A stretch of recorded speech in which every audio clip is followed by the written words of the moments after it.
The Gospel of Matthew, chapter 1, the book of the genealogy of Jesus Christ, the son of David, the son of Abraham. Abraham was the father of Isaac, and Isaac the father of Jacob, and Jacob the father of Judah and his brothers. And Judah was the father of Perez and Zerah by Tamar, and Perez the father of Hezron, and Hezron the father of Ram. Tamar. That's not a name you hear in Sunday school every week. Probably some of you, maybe most of you, have never heard of me or know my story. I was the daughter-in-law of Judah, one of the 12 sons of Jacob. I was married to Judah's eldest son, but when my husband died, killed by the Lord because of his wickedness, I was given to Judah's second son, as was the custom in those days since I did not have a son to carry on the family name. But Judah's second son also died, again, because he did evil in the sight of God, but I still had not borne a son. So Judah promised to me that when his youngest son was of age, I would be given to him, in hopes that finally I would bear a son. However, the years passed, and Judah did not keep his promise. I suppose he thought his final son might die too. So I foolishly took matters into my own hands. I disguised myself as a temple prostitute, and I met Judah on the road. I deceived him. Later, when Judah saw I was pregnant, he accused me of terrible things. But when I proved to him that he was the father, he said that since he did not keep his promise, I was more righteous than he. I'm not so sure about that. Sure enough, I bore a son. 2 of them, actually. One of them was to become an ancestor of the only truly righteous man ever to live. My story is one that should have been forgotten in the annals of time, full of deceit and shame. It lacks any redemptive quality. There was no happy ending for Judah and Tamar, and yet there it is, plastered right in the middle of the story of Joseph, Judah's half-brother, the most righteous among the sons of Jacob. It would have made a lot of sense for God to have sent his only son, the perfect savior of the world, to be born through Joseph's line. And yet he chose Judah and Tamar, 2 wretched sinners. Why couldn't he just let me disappear and be forgotten? Why did he see me? And Hezron the father of Ram, and Ram the father of Amminadab, and Amminadab the father of Nahshon, and Nahshon the father of Salmon, and Salmon the father of Boaz by Rahab, and Boaz the father of Obed by Ruth, and Obed the father of Jesse. For years, terrifying stories about this God of Israel spread through the city of Jericho, my home. It seems that every enemy the people of Israel faced, no matter how powerful or formidable, was defenseless against him. It was like this God's large, invisible hand covered them wherever they went. No enemy stood a chance. And now, they'd come for us. At the time, I didn't know what had come over me when these 2 men showed up at my door. My head knew they were the enemy, but my heart told me to welcome them in.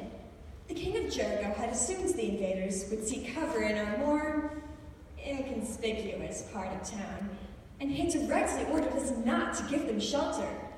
But standing there in the doorway and seeing the desperation in their eyes, I knew what I needed to do. I quickly brought them inside, and we formed a plan. In return for my help, they promised to spare my family when the attack on our city took place. Days later, I watched my city fall. But I watched without fear and without shame, though I played a critical role in its demise. This God of Israel was worth the risk and the fear of loss. I say that I don't know what came over me that night, but now I can say with confidence that I do. It was grace. Grace and courage to be able to obey and bow down to the one true God, whom I now know is the creator and sustainer of all things. From the lowest of lows, he saved me and brought me out of a life of destruction. From a harlot, despised and rejected by my own people, to a beloved and cherished child of God. And not only that, but he chose to bring the long-awaited Messiah through my children's children. No one deserves this less than I do, and I'll spend the rest of eternity trying to thank him for it, and marveling that he did not reject the likes of me. My name is Ruth, as in the book of the Bible, Ruth. Rahab is my mother-in-law, well, my second mother-in-law, really.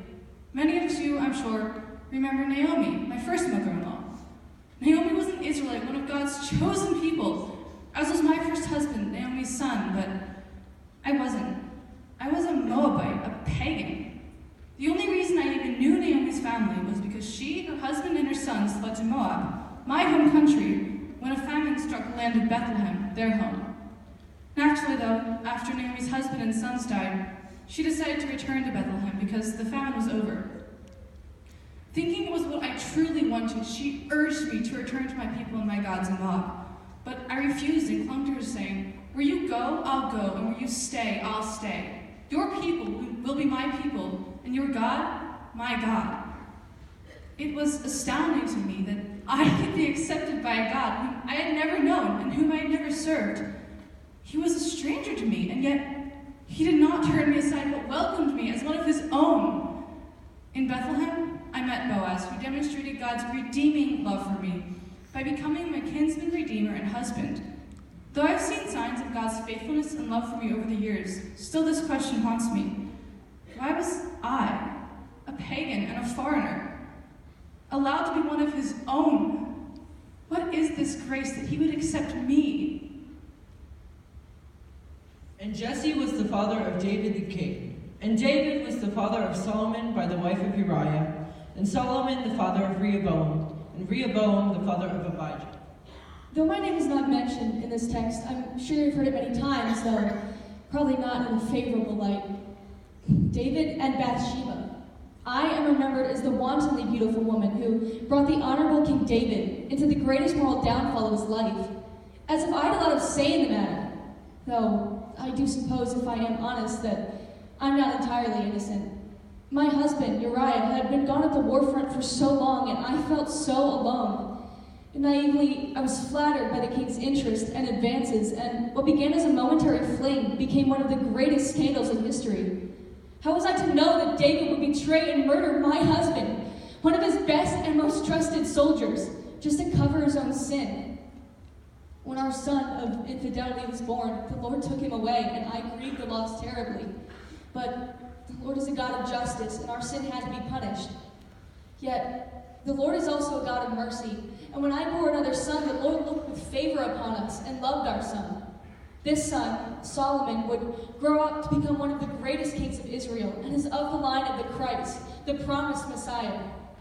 Instead of choosing perhaps Abigail, the noble, wise, and honorable wife of David, he chose Bathsheba, in all her foolishness, indecency, and scandal. What kind of God is this? Will I ever understand? Why did he choose me? Why was I accepted? Why wasn't I Why did he rejected? see me? Why did he choose me? Who is he? And Eliakim the father of Azor. And Azor the father of Zadok. And Zadok the father of Akim. And Akim the father of Eliud. And Eliud the father of Eleazar. And Eleazar the father of Matan.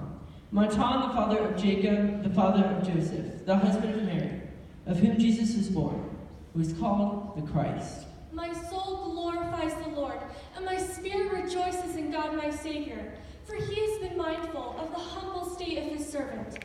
From now on, all generations will call me blessed, for the Mighty One has done great things through me. Holy is his name. The Lord extends his mercy to those who fear him, from generation to generation. He has performed mighty deeds with his arm, and he scatters those who are proud in their inmost thoughts. He has brought down rulers from their thrones, but has lifted up the humble. He has filled the hungry with good things, but has sent the rich away empty. He has helped Israel by remembering to be merciful to Abraham and his descendants forever, even as he said to our fathers. Jacob, the father of Joseph, the husband of Mary, of whom Jesus was born, who is called the Christ. Who is this Jesus, you ask? You will hear many different answers if you ask the world. He was a good man, he was an angel, he was a prophet, he was a sorcerer. They know nothing.